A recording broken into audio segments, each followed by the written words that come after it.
ከመዝ ተድላ ለነ።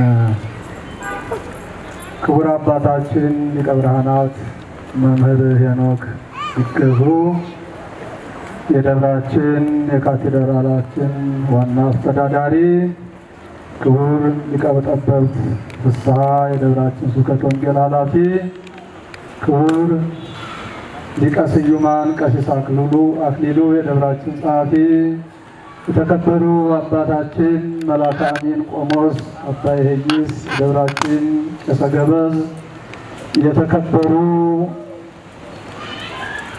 ደመቀ አጥናፉ የኤምባሲያችን ምክትል መሪ፣ ክቡራን የአምባሳደር ተወካዮች፣ የኤምባሲ ተወካዮች፣ ክቡራን አበው ካህናት፣ አኀው ዲያቆናት፣ የሰንበት ትምህርት ቤት ወጣቶች መዘምራንና መዘምራት፣ የተከበራችሁና የተወደዳችሁ የእግዚአብሔር ቤተሰቦች፣ የእመቤታችን የድንግል ማርያም የቃል ኪዳን ልጆች ክርስቲያኖች ሁላችሁ በእግዚአብሔር ፍጹም ሰላም እንደምን ሰነበታችሁ? እንደምን ከረማችሁ? አይሰማም አንደበታችሁ ለምስጋና የተዘጋጀ ይሁን። እንደምን አደራችሁ? እንኳን ለበዓለ ጥምቀቱ በሰላም በሕይወት በጤና ደረሳችሁ አደረሰን።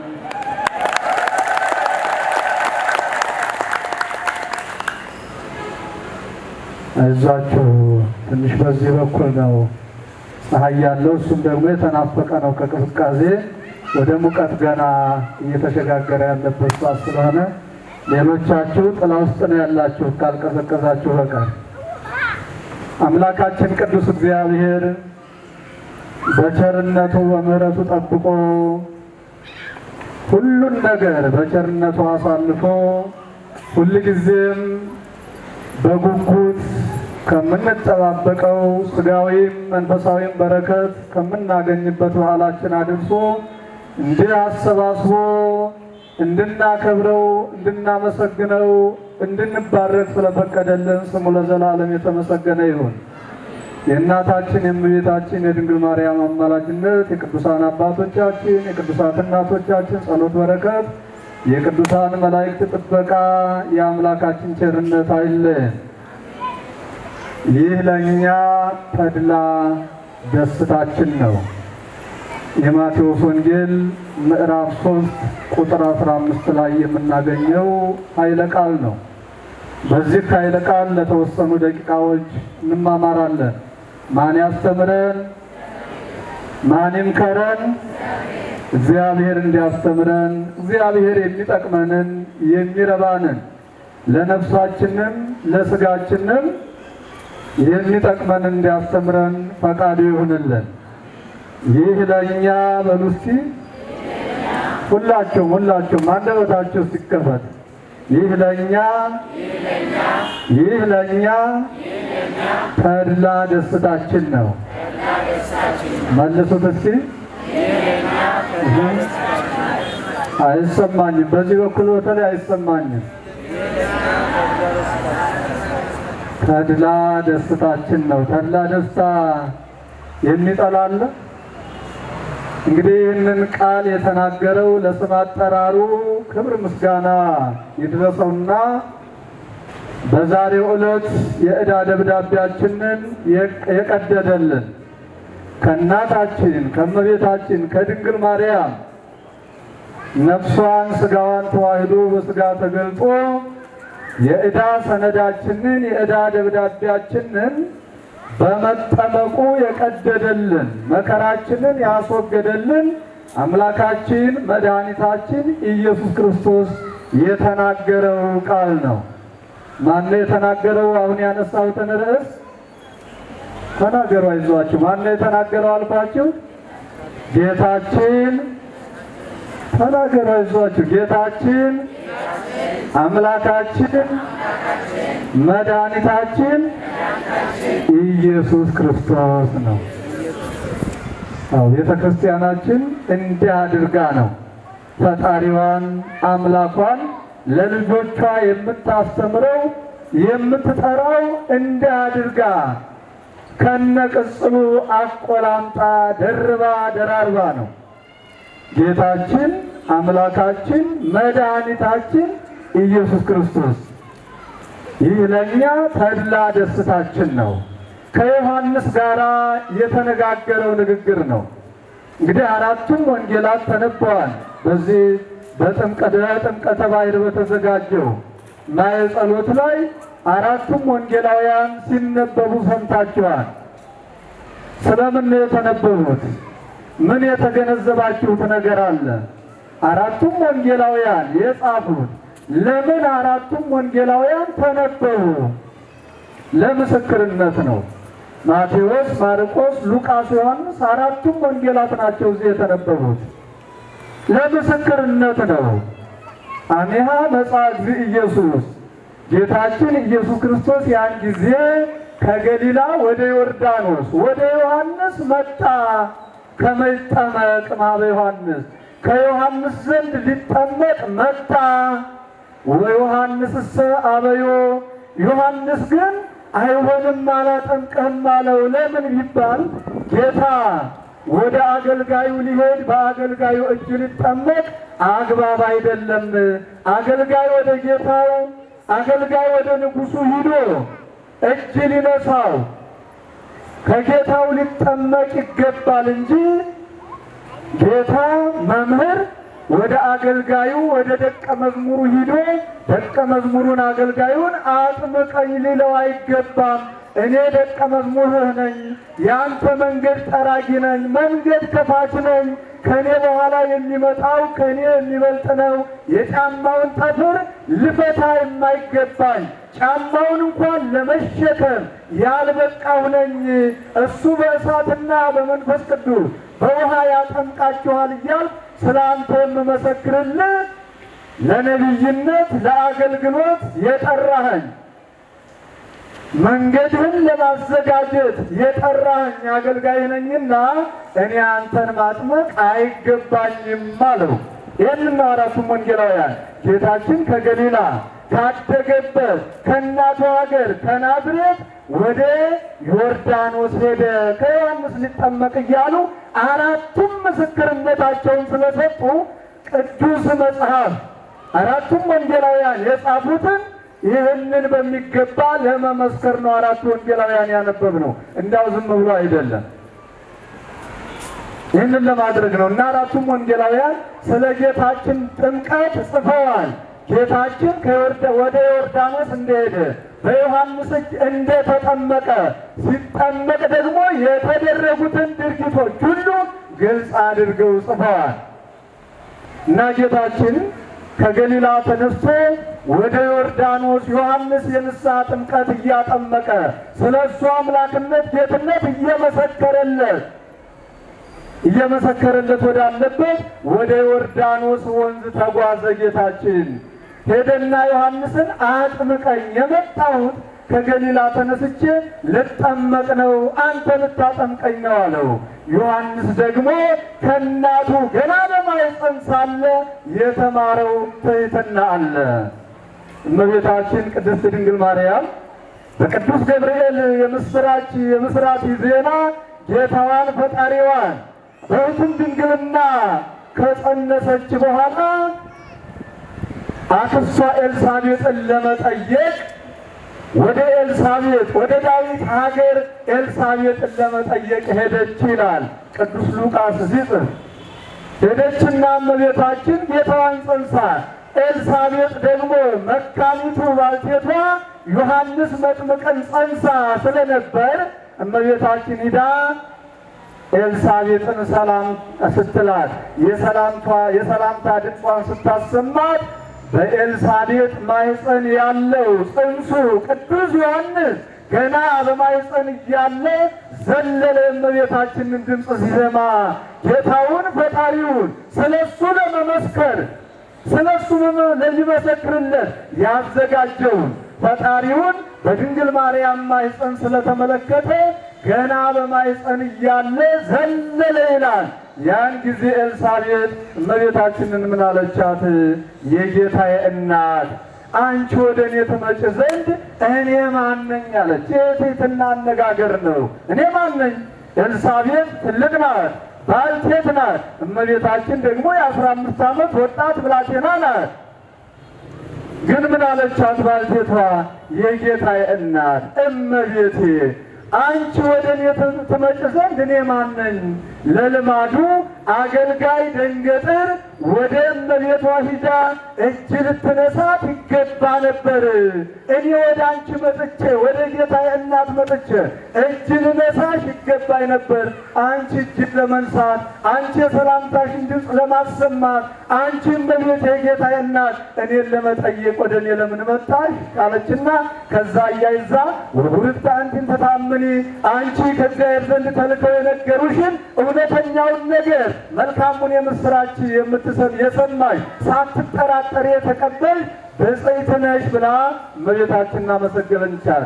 እዚህ ላይ የምንመለከተው ቅድስት ኤልሳቤጥ ለእመቤታችን ክብር ሰጥታለች። የራሷን ዝቅ አድርጋ ትሕትናዋን ለድንግል ማርያም ገልጻለች። ይህንን የትሕትና ድምፅ ቅዱስ ዮሐንስ መጥምቅ ገና በእናቱ ማኅፀን ሳለ ነው የሰማው። እናቱ ራሷን ዝቅ አድርጋ ለእመቤታችን ክብር ስትሰጥ የድንግል ማርያም ልጅ መድኃኒታችን ኢየሱስ ክርስቶስ ወደዚህ በኋላ 30 ዓመት ሙሉ በበረሃ ከኖረ በኋላ ቅዱስ ዮሐንስ የንስሐ ጥምቀት እያጠመቀ በዮርዳኖስ ወንዝ በነበረበት ሰዓት ጌታችን ወደ ዮሐንስ ሲሄድ ዮሐንስ ምን አለው? እኔ አገልጋዩ ወደ አንተ መጥቼ እጅ ልነሳ ልታጠምቀኝ ይገባል እንጂ አንተ ጌታዬ ፈጣሪ አምላኬ ወደ እኔ ልትመጣ አንተ አጥምቀኝ ልትለኝ አይገባኝም ነበር ብሎ ትሕትናውን ገለጸ። ጌታችን ግን እንዲህ አለው። ወአውሳ እግዚእ ኢየሱስ ወይቤሎ ጌታችን መልሶ እንዲህ አለው። ሄድግ ምዕረሰ ዮሐንስ አላጠምቀህም አትበል፣ አትከራከረኝ፣ አንድ ጊዜ እንድታጠምቀኝ ፍቀድልኝ አለው። አቤት ምን አይነት ትሑት አምላክ ነው በእውነቱ! ታዛዡን አገልጋዩን ያውም ደግሞ መንገድ እንዲጠርግለት ስለ እሱ ጌትነት እንዲመሰክርለት ያስነሳውን ሐዋርያውን አንድ ጊዜ ፍቀድልኝ አለው። እስመ ከመዝ ተድላ ለነ ይህ መጠመቁ ለእኛ ተድላ ደስታችን ነውና አለው። አንድ ጊዜ ሰው አንድ ጊዜ ነው ጌታችን የተጠመቀው፣ ሁለተኛ አልተጠመቀም። እኛም ሁላችን ጌታችንን አብነት አድርገን ስንት ጊዜ ነው የምንጠመቀው? ስንት ጊዜ ነው የተጠመቃችሁት? ጥምቀት ስንት ናት? አንዲት ናት። ጥምቀት ጥምቀት አንዲት ናት። አንድ ጊዜ ሰው ጥምቀት አንዲት መሆኗን ለእኛ ሕግና ስርዓት ለመስራት ነው። አንድ ጊዜ ሰው አንድ ጊዜ ሳጥምቀኝ ይህች ጥምቀት ለምእመናን ሕይወት ናት። ጌታችን ይህንን ለዮሐንስ የተናገረው እኛን ወክሎ ነው። ይህ ለእኛ ተድላ ደስታችን ነው አለ አምላካችን ዮሐንስን። ይህ መጠመቁ የምታጠምቀኝ ጥምቀት ለእኛ ተድላ ደስታችን ነው። ለምእመናን ተድላ ደስታ ነው። ለምእመናን ሕይወት ነው። ለክርስቲያኖች ሕይወት ነው። ለሰው ልጆች ተድላ ደስታ ነውና ይህ ጥምቀት አንድ ጊዜ ሳጥምቀኝ ፍቀድልኝ አለው። ከዛ በኋላ ታሪኩን ለማሳጠር ዮሐንስ ብዙ ከተከራከረ በኋላ ይህ የግድ ነው፣ የአንተም የወገኖችህም የአዳምና የልጅ ልጆቹ የልጆቹ ሁሉ ተድላ ደስታ ነው የኔ መጠመቅ። እኔ ካልተጠመቅኩ እኔ ዮርዳኖስን በጥምቀቴ ካልባረኩ ካላከበርኩ የሰው ልጅ ሕይወትን አያገኝም። የሰው ልጅ ሕይወትን የሚያገኘው የፈረሰው ሕይወቱ ተመልሶ የሚታደሰው ያጣው ሰላም የሚመለስለት ወደ ቀደመ ርስቱ የሚመለሰው በጥምቀት ነው። ያለ ጥምቀት የኔን መንግሥት የሰው ልጅ ሊወርስ አይችልም። ይህ የእናንተ ተድላ ደስታ ነው ማለቱ ነው። ይህ ለእኛ ተድላ ደስታችን ነው ማለቱ ጌታችን ምእመናንን ወክሎ የሰው ልጆችን ወክሎ የተናገረው ነው። ይህንን ካለው በኋላ ዮሐንስና ጌታችን እየተማሩ ወደ ዮርዳኖስ ወንዝ ወረዱ ይላል። እግዚኦ መርሃ ዮርዳኖስ አብጽሐ ወበህየ ዮሐንስ ተፈሳ ፍጹመ ተፈሳ። ትላንት መዘምራኑ ጌታውን እየመራ ወደ ዮርዳኖስ አደረሰ እያሉ ሲዘምሩ ነበር አይደል? ስንዘምር ነበር። ቅዱስ ዮሐንስ በክርክሩ ከተሸነፈ በኋላ አይ ይህማ ያንተ መጠመቅ ዮርዳኖስ ያንተ መጠመቅ መባረኳ ለኔና ለወገኖች ለሰው ልጆች ሁሉ ተድላ ደስታ ከሆነማ ችግር የለም አጠምቅሃለሁ፣ ባይገባኝም ይህ የግድ ነው አጠምቅሃለሁ ብሎ ጌታውን እየመራ ወደ ዮርዳኖስ ወንዝ ወረደ። ከዮርዳኖስ ወንዝ ሲደርስ ዮሐንስ ፍጹም ደስ ተሰኘ። ጌታችንን አጠመቀው። ጌታውን አምላኩን ፈጣሪውን ገና በማኅፀን ሳለ ዮሐንስ መጥምቅ የሰገደለትን ፈጣሪውን ለማጥመቅ በቃ። ምን አይነት መታደል ነው በእውነቱ! ዮሐንስ መጥምቅ አልቦ ዘየአብዮ እምትውልደ አንስት፣ ሴቶች ከወለዷቸው ዮሐንስ መጥምቅን በክብር የሚበልጠው የሚተካከለው የለም ተብሎ በቅዱስ መጽሐፍ የተነገረለት ሐዋርያ ሰማዕት ነው። አገልግሎቱ 6 ወር ብቻ ነው። ስለ ጌታው ሲመሰክር፣ ስለ አዳኙ መምጣት ሲመሰክር፣ ስለ ኢየሱስ ክርስቶስ ጌትነት ሲመሰክር 6 ወር ካስተማረ ከመሰከረ በኋላ ጨካኙ ሄሮድስ አንገቱን በሰይፍ ቀልቶት ሰማዕትነት ተቀብሎ ያረፈው ቅዱስ ዮሐንስ ጌታውን ለማጥመቅ የበቃ ምን አይነት ማኅፀን ናት በእውነቱ! ዮሐንስን የተሸከመች ብፅዕት ከርስ እንተ ጾረተከ ወብፁዓት አጥባት እላጽናከ፣ አንተን የተሸከመች ማኅፀን ንድ ናት፣ ክብርት ናት ተብሎ የተመሰገነ የእናቱን ማኅፀን ያስመሰገነ ወብፁዓት አጥባት፣ አንተን ያጠቡ ጡቶች የኤልሳቤጥ ጡቶች የተከበሩ የተመሰገኑ ናቸው ተብሎ የተነገረለት ዮሐንስ መጥምቅ በዮርዳኖስ ወንዝ ጌታውን አጠመቀ። ቅዱስ ዮሐንስ በዚህ ፍጹም ደስታን ተደሰተ። የተደሰተበት ምክንያቱ ለምን ነው? ጌታውን ሲያጠምቅ ቢባል ርዕሳችን ምን ነበረ? ምን ነበር ያልኳችሁ? ርዕሳችን የለም ጠፋ። ተደለተ ካይምሯችሁ ምን ነበር የትምህርታችን ርዕስ? ይህ ለእኛ ተድላ ደስታችን ነው። ጌታችን ነግሮታል። ይህ በአንተ እጅ መጠመቄ፣ አንተ እኔን ማጥመቄ፣ ወደ ዮርዳኖስ ወርጄ በአንተ እጅ መጠመቄ ለአንተና ለወገኖች ለሰው ልጆች ሁሉ ተድላ ደስታ ነው ብሎ ስለነበር ዮሐንስ ጌታውን በማጥመቁ ተደሰተ። ዮሐንስ ጌታችንን ካጠመቀው በኋላ ከሰማይ ድምፅ መጣ ነው የሚለው። አራቱም ወንጌላውያን የጻፉት ይህንን ነው። ምን አይነት ድምፅ? አብ በደመና ሆኖ ይህ ውረድ ተወለድ፣ ዓለምን በሞት በደም ፈሳሽነት አድን ብዬ የላኩት የባህሪ ልጄ ነው፣ ከእኔ ጋራ ከባህሪ ሕይወቴ ከመንፈስ ቅዱስ ጋራ በጌትነት በስልጣን በአገዛዝ አንድ ነውና የሚላችሁን ስሙት ብሎ እግዚአብሔር አብ ስለ አንድያ ልጁ ስለ እግዚአብሔር ስለ ጌታችን ስለ አምላካችን ስለ መድኃኒታችን ስለ ኢየሱስ ክርስቶስ ምስክርነቱን ሰጠ። የዮሴፍ ልጅ ነው እንዳይሉት አይሁድ ጌታችን ለስም አጠራሩ ክብር ምስጋና ይግባውና የዮሴፍ ልጅ ነው ይሉት ነበር አይደለ? ጌትነቱን ስላልተረዱ። ነገር ግን ጌታችን እግዚአብሔር ምን አለ? ይህ የምወልደው ልጄ ነው፣ ቅድመ ዓለም ከመፈጠሩ አስቀድሞ አካል ዘም አካል ባህሪ ዘም ባህሪ በጥበበ መንፈስ ቅዱስ የወለድኩት ከባህሪ የተገኘ ከኔ ጋራ በስልጣን አንድ የሆነ ከመንፈስ ቅዱስ ጋር በስልጣን አንድ የሆነ የባህሪ ልጄ ነው። የሚነግራችሁን ስሙት።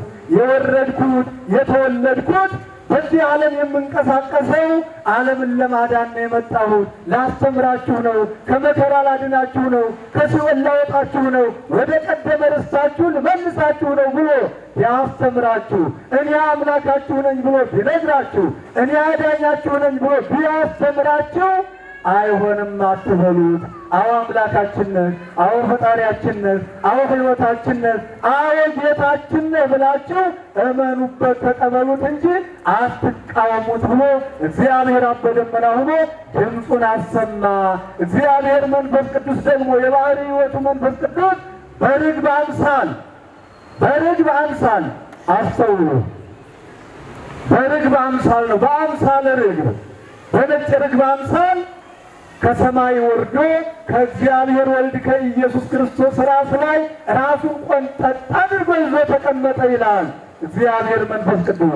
ይህንን ያደረገበት መንፈስ ቅዱስ ለምን ነው ሲባል እግዚአብሔር ወልድ ከእኔ ጋራ ከአብ ጋራ በስልጣን አንድ ነው፣ በጌትነት አንድ ነው። እኔ አብ ወልድ አንለያይም፣ በጌትነት አንድ ነን።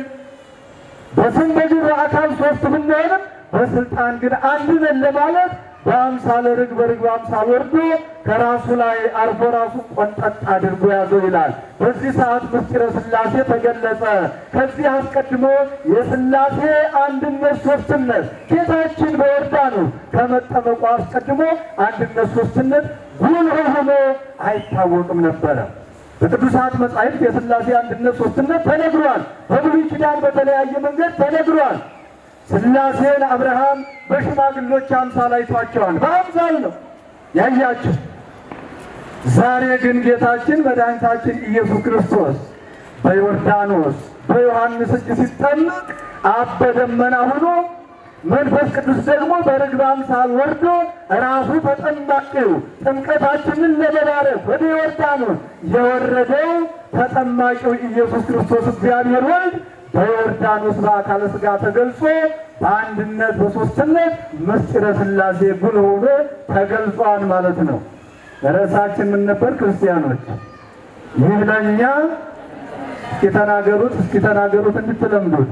ይህ ለእኛ ተድላ ደስታችን ነው።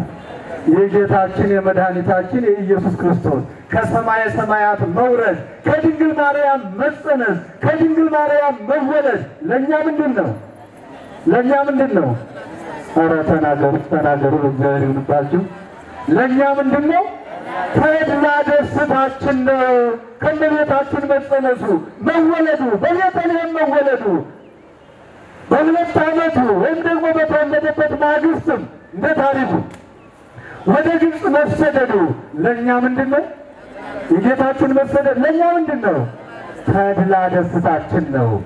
በመሰደዱ ነው ስደታችንን የካሰ። የአዳምን ስደት የካሰ ተወልዶ ተሰዶ ነው። ጌታችን ከስደት መመለሱ እኛ ከሲኦል ወደ ገነት ለመመለሳችን ምክንያት ነውና የጌታችን ከስደት መመለስ ለእኛ ምንድን ነው? ተድላ ደስታችን ነው። በኢየሩሳሌም በምድረ እስራኤል እየተመላለሰ ድውያንን እየፈወሰ መኖሩ ለእኛ ተድላ ደስታችን ነው። ጌታችን በ30 ዘመኑ ወደ ዮርዳኖስ ሂዶ በዮሐንስ እጅ መጠመቁ ለእኛ ምናችን ነው? ደከማችሁን የሳልደት ለእኛ ምናችን ነው? ጥምቀቱ ምናችን ነው? በተድላ በደስታ አይደለም እያከበርን ያለ ነው። ተድላ ደስታችን ስለሆነ ነው። ክርስቲያኖች የእኛ ተድላ ደስታ ነው። ሌሎችን ሊከፋቸው ይችላል። እንዲህ ተሰባስበን ጥምቀቱን ስናከብር፣ ስለ ጥምቀቱ ስንነጋገር፣ በጥምቀቱ ጥምቀታችንን ተቀደሰት ማይ በጥምቀቱ ጌታችን በመጠመቁ ጥምቀታችን ከበረች፣ ተቀደሰች ይላል ቅዱስ ያሬድ። እሱ ባይጠመቅ እኛ ሕይወት አናገኝም ነበረ። እንግዲህ ጌታችን በዮሐንስ እጅ ተጠምቋል። ይሄ አራቱም ወንጌላውያን የመሰከሩት ነው። ቅዱሳት መጻሕፍት በሰፊው የመሰከሩት ነው።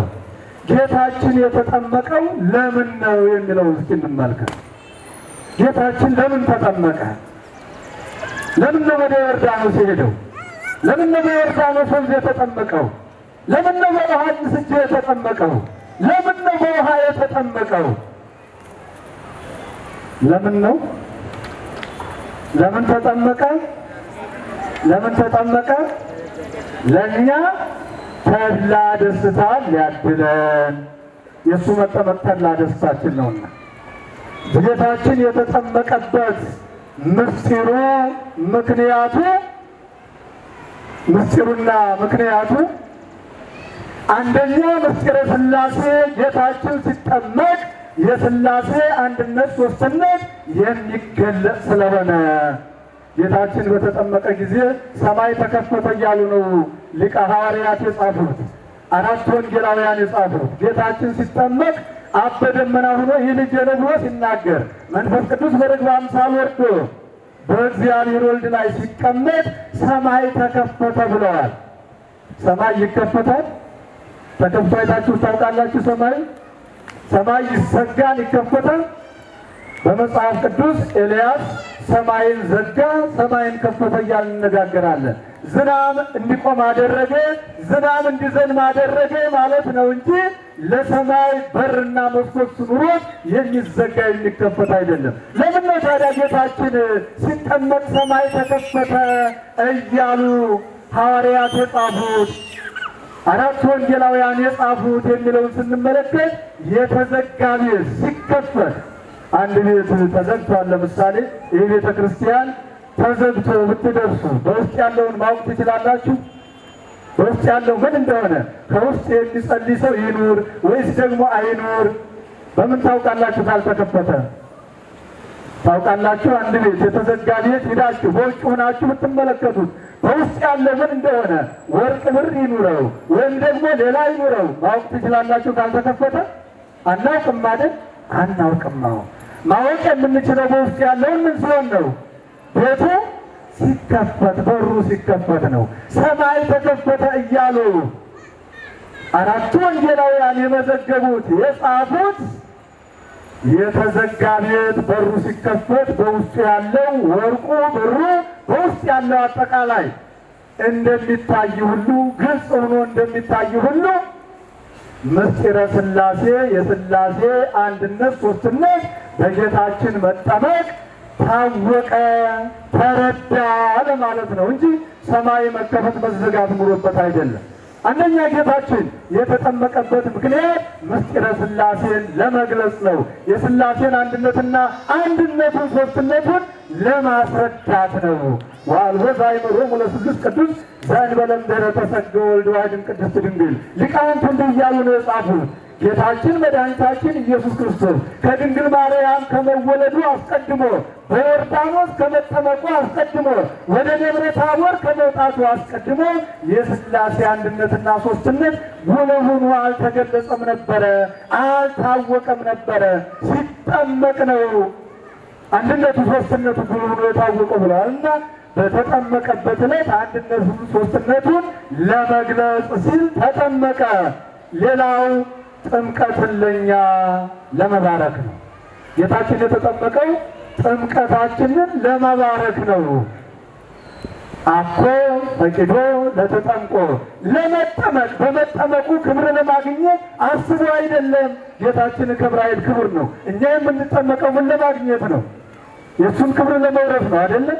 ዘይተወልደ ዳግመ እማይሆን መንፈስ ቅዱስ፣ ዳግመኛ ከውሃና ከመንፈስ ቅዱስ ካልተወለዳችሁ መንግሥቴን ልትወርሱ ክብሬን ልትወርሱ ወደ መንግሥተ ሰማያት ልትገቡ አትችሉም ስላለን በመጠመቅ ነው የእሱ ልጆች መሆን የምንችለው። ተጠምቀን ነው መንግሥቱን መውረስ የምንችለው። መንግሥቱን የምንወርሰው በመጠመቅ ነው። ካልተጠመቅ መንግሥቱን ልንወርስ አንችልም።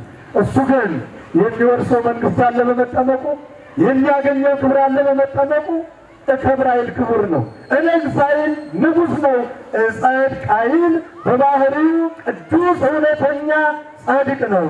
ታዲያ ለምን ተጠመቀ ሲባል ጥምቀታችንን ለመባረክ አላ ከመ ይሃበነ ሱታፌ ንጽሕ በጥምቀት መንጻትን፣ በጥምቀት መክበርን፣ በጥምቀት ከፍ ከፍ ማለትን፣ በጥምቀት መንግሥቱን የምንወርስበትን ሕይወት ለማደል አምላካችን የተጠመቀበት ምክንያቱ ይህ ነው። ምክንያቱ ይህ ነው። አንደኛው ምስጢረ ሥላሴን አንድነቱን ሦስትነቱን ለመግለጽ፣ ሁለተኛ ጥምቀታችንን ለመባረክ ነው። ጌታችንን ጥምቀታችንን ባይባርክልን ባያከብረን በጥምቀት የእሱ ልጆች መሆን አንችልም ነበርና ለዚህም ነው ሁለተኛ ካልተወለዳችሁ መንግሥቴን ልትወርሱ አትችሉ። ቅዱስ ያሬድ በዛሬው ዕለት የሚዘመረውን ጌታችን መወለዱን መጠመቁን ለእኛ ጥምቀትን መባረኩን በደረሰበት አንቀጹ እንዲህ ይላል። ክርስቶስ ተወልደ፣ ክርስቶስ ተጠምቀ፣ ጌታችን ኢየሱስ ክርስቶስ ተወለደ፣ ጌታችን ኢየሱስ ክርስቶስ ተጠመቀ። ወለደነ ዳግመ እማየውን መንፈስ ቅዱስ፣ ዳግመኛ ከውሃና ከመንፈስ ቅዱስ ወለደን። ከምንና ከምን ወለደን? ከምንና ከምን ወለደን? ዳግመኛ ከውሃና ከመንፈስ ቅዱስ ወለደን፣ ዳግመኛ ፈጠረን። ሰው ሁለት ጊዜ ነው የተፈጠረው። ክርስቲያኖች ስንት ጊዜ ተፈጠረ? ስንት ጊዜ ተፈጠረ? ደነገጣችሁ መሰል አይደል? ተፈጥሮ ከአራቱ ባህርያተ ሥጋ ከአምስተኛ ባህርየ ነፍስ በአርአያ እግዚአብሔር ከብሮ የተፈጠረ ጥንተ ተፈጥሮ ነው። ያን በአርአያ እግዚአብሔር የከበረ ማንነቱን አጥፎ ነበር በኃጢአት ምክንያት የሰው ልጅ 5500 ዘመን መልኩ ጠፍቶ መልኩ ተጎሳቁሎ ማንነቱ ተጎሳቁሎ ማንነቱን አጥቶ ነበር የሰው ልጅ። ያን የቀደመን ክብሩን አጥቶ ነበረ።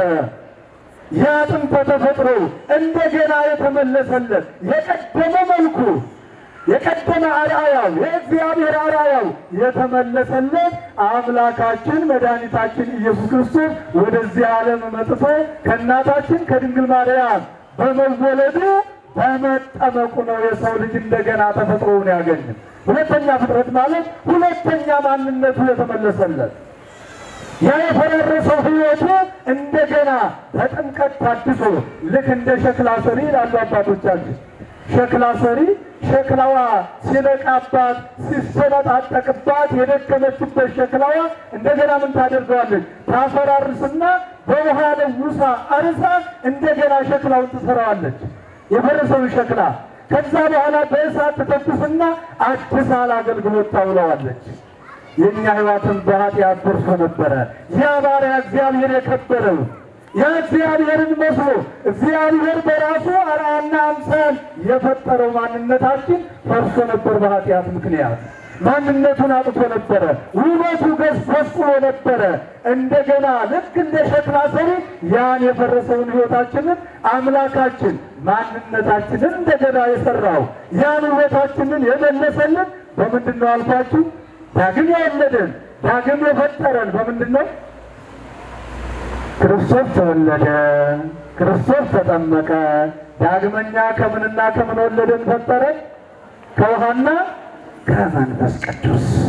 የጌታችን መፈጠር መወለድ፣ ይቅርታ፣ የጌታችን መወለድ፣ የጌታችን መጠመቅ እኛ ጥንተ ተፈጥሯችን የተመለሰበት እኛ የቀደመ ማንነታችን የተመለሰበት ነው። ክብራችን የተመለሰበት ነው። የተጠመቀበት ምክንያቱ ይህ ነው። ሌላው በዮርዳኖስ የተጠመቀው ሌሎች ወንዞች በኢየሩሳሌም ነበሩ። ለምን በሌሎች ወንዞች አልተጠመቀም? ለምን በዮርዳኖስ ተጠመቀ? የሚለውንም ስንመለከት የተነገረ ትንቢት ነበረ። ጌታችን በዮርዳኖስ እንደሚጠመቅ ትንቢት ተነግሮ ነበረ። ምሳሌ ተመስሎ ነበረ። ትንቢቱ በመዝሙር 76 ቅዱስ ዳዊት ረዩ ከማያት አቤቱ ጌታችን ውኆች አዩ፣ ውኆች አይተው ሸሹ። እንዲሁም ደግሞ በመዝሙር 113 ቁጥር 3 ላይ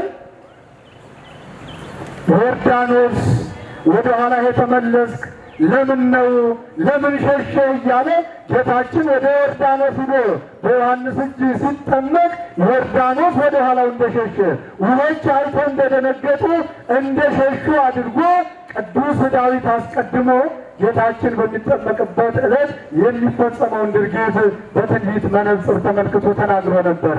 ያን የነቢያትን ትንቢት ለመፈጸም ጌታችን በዮርዳኖስ ተጠምቋል። ምሳሌውስ እስራኤላውያን ከግብፅ ወጥተው ዮርዳኖስን ተሻግረው ወደ ተስፋይቱ ምድር ገብተዋል። ዮርዳኖስን ተሻግረው ነው ወደ ተስፋይቱ ምድር የገቡት።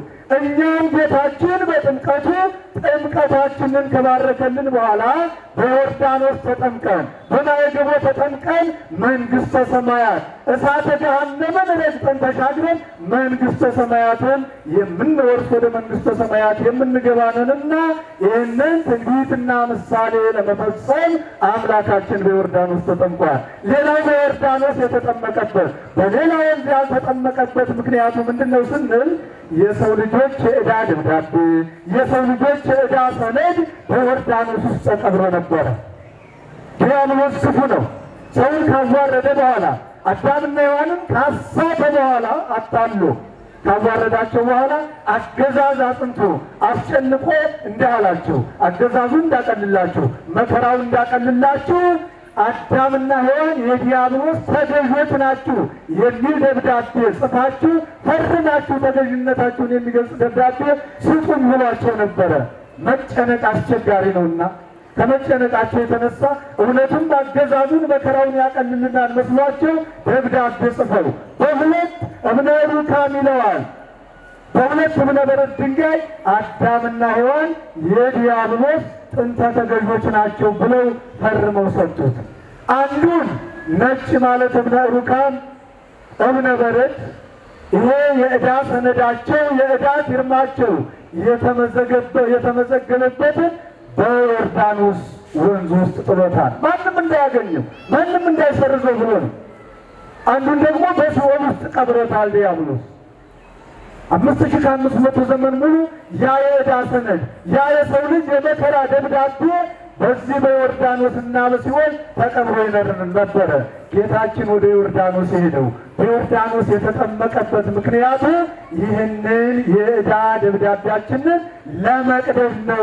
ሐዋርያው ቅዱስ ጳውሎስ ይህንን ሲገልጽ በቆላስይስ መልእክቱ ምዕራፍ 2 ቁጥር 14 ላይ ወደምሰሰ ለነ መጽሐፈ ዕዳነ በሥርዓቱ በመጠመቁ ከሰማየ ሰማያት በመውረዱ ከድንግል ማርያም በመወለዱ በመጠመቁ በዮርዳኖስ የተደበቀውን ዲያብሎስ የሰወረውን የዕዳ ደብዳቤያችንን ቀደደልን ብሎ ተናግሯል። ቅዱስ ኤፍሬምም በሰኞ ውዳሴው ወሰጠጠ መጽሐፈ ዕዳሆሙ ለአዳም ወደ ሔዋን የሔዋንን የአዳምና የሔዋንን የዕዳ ደብዳቤያቸውን ምን አለላቸው ነው ያለው?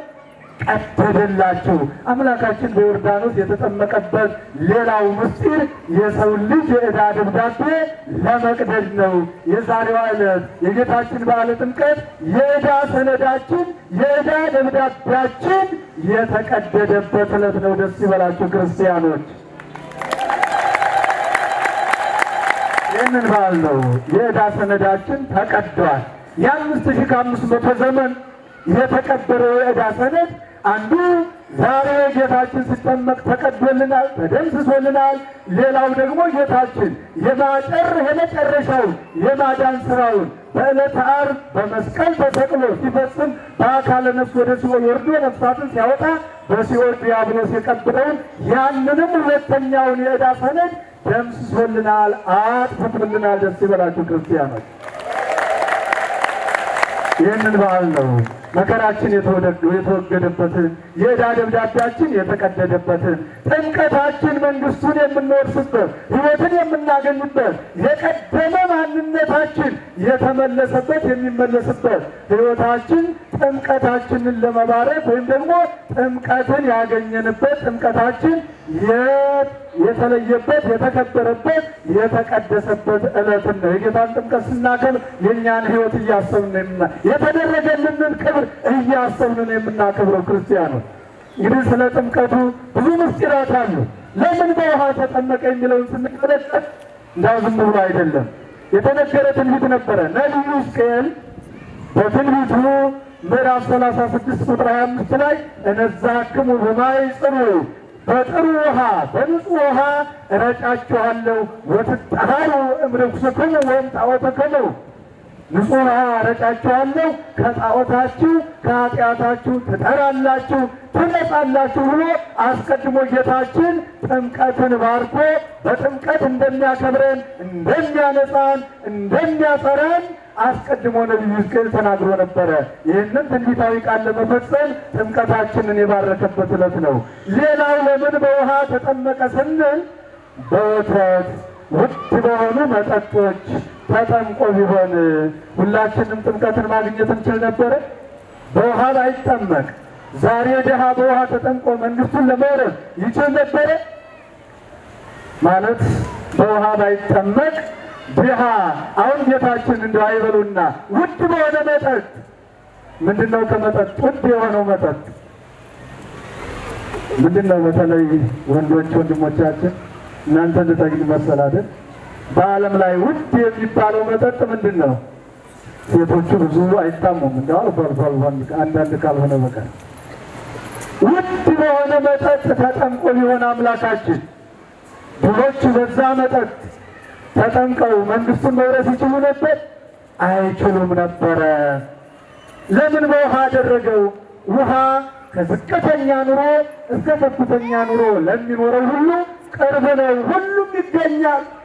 ከወንዝ ተጠልፎ ማንም ሊያገኘው ይችላል። ዛሬ እንኳን ውሃም ተወዷል አይደል? ሂዶ ጨልፎ መጠጣት አይቻልም አይደል? በገንዘብ ካልተገዛ በቀር ውሃውም ለድሆች እየራቀ ሄዷል። ነገር ግን ከሌላው ቅርብ የሆነው ለድሆች ውሃ ነው። ሁሉንም አንድ የሚያደርገው ውሃ ነው። ሁላችንም በውሃ ተጠምቀን ሁሉን አንድ በሚያደርግ ሁሉ በሚያገኘው ለሁሉ ቅርብ የሆነ በውሃ ተጠምቀን መንግስቱን እንድንወርስ ስለፈቀደ ስለወደደ ነው። በሌላ መንገድ በሌላ መጠጥ ያልተጠመቀበት ምክንያት ሌላው ውሃ የሚገርማችሁ ከዕቃ ላይ አድርጋችሁ ስትመለከቱበት መልካችሁን ያሳያል አያሳይም? ያሳያል አይደል? ከሳህን ላይ አድርገን እንዲህ ጉንብስ ብለን ስንመለከት እንደ መስታወት ነው ውሃ። ያው መስታወት የሚሰራው ከበረዶ ከውሃ ነው አይደል? ስለዚህ መልክ ያሳያን ውሃ እናንተም በውሃ ብትጠመቁ የነፍሳችሁን ጽሬት፣ የነፍሳችሁን ውበት፣ የነፍሳችሁን መልክ ማየት ትችላላችሁ። መልክዓ ሥላሴን ማየት ትችላላችሁ ለማለት በውሃ ተጠምቋል። ሌላው ውሃ ተክል ያለመልማል፣ እድፍን ያጠራል፣ ቆሻሻን ያስወግዳል። ሌላ መጠጥ ብትታጠቡበት ሰውነታችሁን ያጠራል? አያጠራም፣ አያነጻም። ልብስን ያሳድፋል፣ ያቆሽሻል እንጂ በሌላ መጠጥ ብትታጠቡ ያነጻችሁ አይችልም። ውሃ ተክል እንደሚያለመልም ሁሉ እኛም በጥምቀት ልምላሜ ነፍስን እንድናገኝ ስለፈቀደ በውሃ ተጠምቋል።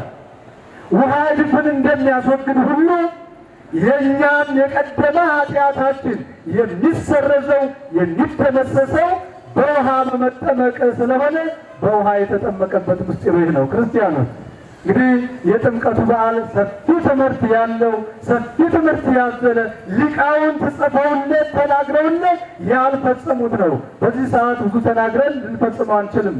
እናንተን ከማድከሞች ወደ ሌላው ስርዓት እንድንሄድ ርዕሳችን ምን ነበረ?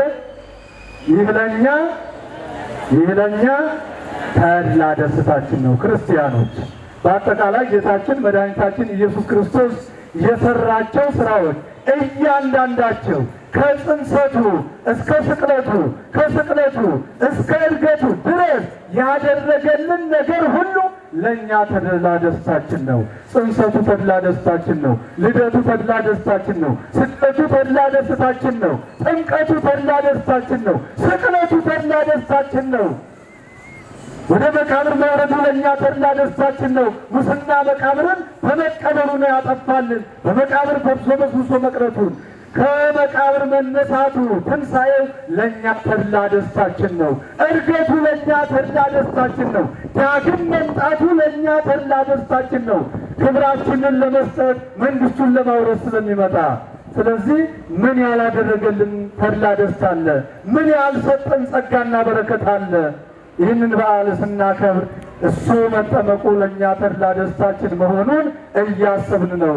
ይህ በዓል በሀገራችን በዩኒስኮ ተመዝግቧል አይደል? የጥምቀት በዓል ተመዝግቧል አይደል? ያስደንቃል፣ ያስደንቃል። እንኳን አምላካችን መድኃኒታችን ኢየሱስ ክርስቶስ ያደረገው የፈጸመው ድንቅ ስራ እንኳን መከራችንን ያስወገደበት የጌታችን በዓል ይቅርና ሰው ሰራሽ ስራ እንኳን ይመዘገብ የለ እንዴ?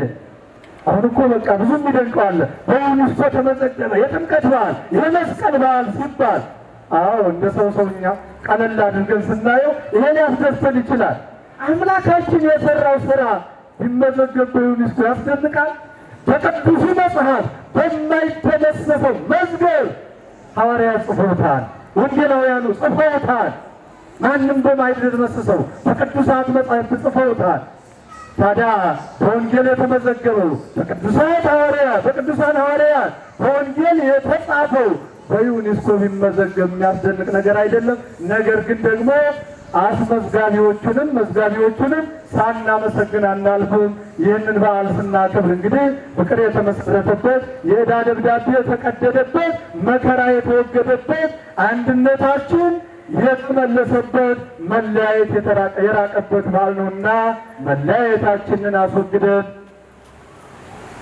ዘረኝነታችንን አስወግደን፣ ክፋታችንን ኃጢአታችንን አስወግደን ይህንን በዓል ልናከብር ያስፈልጋል ወገኖች። በመለያየት በመገፋፋት በማይገባ መንገድ አንዱ አንዱን በመተቸት የምናከብር ከሆነ አሁንም የዕዳ ደብዳቤያችን ገና አልተሰረዘልንም እያለ ነው። ወዘሰ ይገብራል ኃጢአት ገብረ ውእቱ ለኃጢአት፣ ኃጢአትን የሚሰራ እሱ የኃጢአት ተገዥ ነው፣ የዲያብሎስ ተገዥ ነው ይላል። ምንን የሚሰራ? ኃጢአትን የሚሰራ ወንድሙን የሚያማ ወንድሙን የሚያሳድድ፣ እህቷን የምታማ እህቷን የምታሳድድ፣ ወገኑን የሚያሳድድ የኃጢአት ተገዥ ነው፣ የዲያብሎስ ተገዥ ነው። እንደገና እሱ ጌታው ፈጣሪው የሰረዘለትን የቀደደለትን የደመሰሰለትን የዕዳ ደብዳቤ በራሱ ፈቃድ የሚጽፍ ሰው ነው፣ የኃጢአት ተገዥ ነው። ስለዚህ ወገኖች አምላካችን መከራችንን አርቆልናል። መከራውን አሁን እያመጣን ያለነው ራሳችን ነን። ማንም እግዚአብሔር መከራን ከላይ አላመጣብንም። ጦርነቱን ያመጣነው የፈጠርነው እኛው ነን። አንዱ አንዱን አሳደዱን ያመጣነው እኛ ነን። አትድረስብኝ፣ አልፈልግም፣ አልፈልግሽም መባባሉን ያመጣነው እኛው ነን። ረሃቡን ያመጣነው እኛው ነን። ሰው ሰራሽ ነው። እግዚአብሔር ከላይ ያመጣብን ነገር የለም። ስለዚህ ወገኖች ይህንን ሁሉ አስወግደን ወደ አንድነት መጥተን አምላካችን ያደረግልንን የፍቅር ጉዞ እያሰብን ይህንን በዓል ልናከብር ያስፈልጋል። ይህ መሰባሰባችን ለእኛ ተድላ ደስታችን ነው። ታቦቱን አጅበን ዙሪያውን ከበን ማመስጋናችን ለእኛ ተድላ ደስታችን ነውና ተድላ ደስታችንን ፍጹም ያደርግልን። ከዚህ ዕለት ከዚህ ዓመት ያደረሰን አምላካችን ለዓመቱ በሰላም ያደርሰን። ይቆየን።